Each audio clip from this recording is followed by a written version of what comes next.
Hello नमस्कार, good morning. कसे आहात तुम्ही सगळेजण? टोपी टोपी घालून टाकली. ओहो चला बॅग दे. ओ घरात काढायचे बेटा सगळं घरात. काढून भाऊ त्याला जायचंय बाहेर. त्याला बाहेर जायचंय.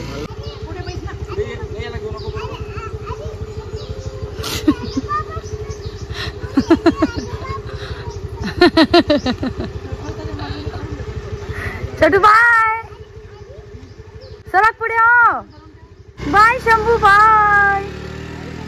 शंभू राजे नुकतेच शाळेत आले आणि आल्या आल्या आजी आजोबांच्या मागे, म्हणजे त्यांना बाहेर जायचं होतं, मी येणार असं म्हणून राजे गेलेले आहेत.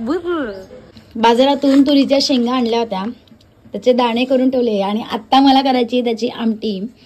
सो हिरव्या मिरच्या, लसूण, खोबरं. हिरवी मिरची लसूण झाल्यानंतर त्यात तुरीचे दाणे टाकले आणि किसलेलं खोबरं टाकलं. आता हे व्यवस्थित परतून घ्यायचंय आणि मग मिक्सरमध्ये वाटून घ्यायचंय. आता याला फोडणी द्यायची आहे, नेहमी आमटी करतो त्याचप्रमाणे, आणि पाणी टाकून सगळं व्यवस्थित बारीक वाटून घेतलंय. त्यात हळद आणि धणा पावडर, मीठ टाकले आणि थोडंसं परत याला आपल्याला व्यवस्थित परतून घ्यायचंय. मिक्सरच्या भांड्यात पाणी टाकणं गरजेचंच असतं, सगळ्याच बायकांचा आहे कंजूसीपणा. आणि याला छान उकळी आली की मग आपली तुरीच्या शेंगांची आमटी तयार होऊन जाईल. आणि हा 5 पीसचा सेट आणलाय, जो आता मी घासायला टाकलाय. म्हटलं फ्रीज साठी काही ना काही ठेवायला उपयोगात येईल. अगदी लसण यात ठेवण्यापासून वटाणे, हिरव्या पालेभाज्या, अजून बरंच काही काही आपल्याला याच्यात ठेवता येईल. पण नवीन असल्याने जरा घासायला टाकायचं आहे. गेले 8 दिवस झाले ना आम्ही गावाला गेलेलो होतो, त्यामुळे आमच्या झाडांचे हाल बघा कसे झालेत. हे जास्वंदीचं आहे आणि वादळ वारा आलं त्यामुळे सगळं ही साडी वगैरे तर निघून गेली, मात्र फांद्या गाईने खाऊन टाकल्यात. जे असं दाट दिसायचं ना जास्वंद, तर दाट नाहीच राहिलं. फक्त या बाजूने जे घराच्या इकडे आलंय तेवढ्याच फांद्याच उत्तम राहिल्या आहेत, बाकी इकडे काहीच नाही राहिलंय. बघा सगळं गाईंनी खाऊन घेतलंय.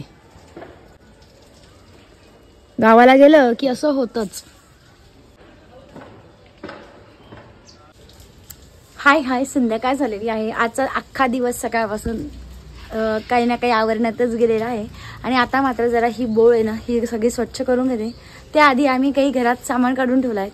शंभूचे खेळणे आहेत आहे सगळे, आता आम्हाला जरा वरती ठेवून द्यायचंय, म्हणजे जरा पलंगच्या खालचंही आवरलं जाईल. आता दिवाळीच्या आधी आवरलं होतं, कोण म्हणेल की लगेचच घाणून जातं. आणि ही बोळ तर गावाला आल्यानंतर धुतलीच नाही, म्हटलं आता धुवून घेऊयात.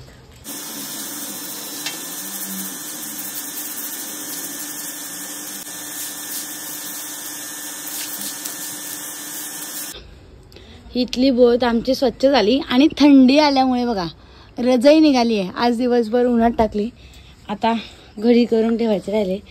आता समोरची बाजू झाली आहे, इकडची बाजू स्वच्छ करायची राहिली. आमच्याकडे तुळशी मात्र भरपूर आहे बघा, लावत कोणीच नाही इकडे. बघा या ठिकाणी आली आहे, हे बघा इथे तुळशी आहे. आता ही वाळून गेली, याच्या ठिकाणी ही नवीन कशी काय आली ते पण नाही माहीत. ही पण वाळून गेली. हा वेल गिलक्याचा कुठून वर येतोय काहीच कळेना मार्ग. आणि